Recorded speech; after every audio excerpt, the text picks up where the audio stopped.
2013? Or are we going to see such demand and this rush of pension funding money come in that for the managers, the fee structure looks a little bit better for them? Well, first of all, there's two sides to that story. For the typical investor, there's very little pressure on fees. You know, management fees on hedge funds have come down a very little bit since 2008. And most hedge fund investors, when they evaluate a hedge fund, fees rank fairly low. You know, they're willing to pay a premium for a very good manager.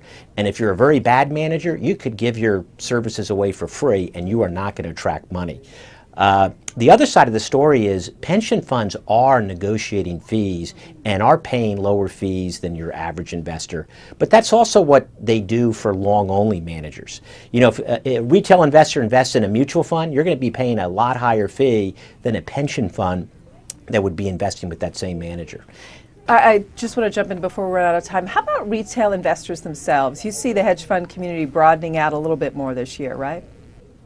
Yeah, you know, it all depends on what your definition of retail investors is. They're about to pass the Jobs Act, and when they pass the Jobs Act, it's going to make it much easier for qualified investors. Those are people with $1 million or more in assets to evaluate hedge funds. It's been a very secretive industry.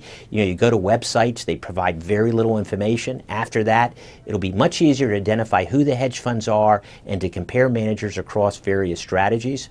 For people with less than $1 million, you know, there are more alternatives to invest in. There are 40 Act hedge funds that are coming out, which basically a retail investor can invest in. There's also hedge fund replication strategies relative to ETFs. The only thing I'd warn people is you don't want exposure to generic hedge funds. You want to invest in very good managers because most hedge funds aren't very good, but the talented people are very good and you should focus on investing in them.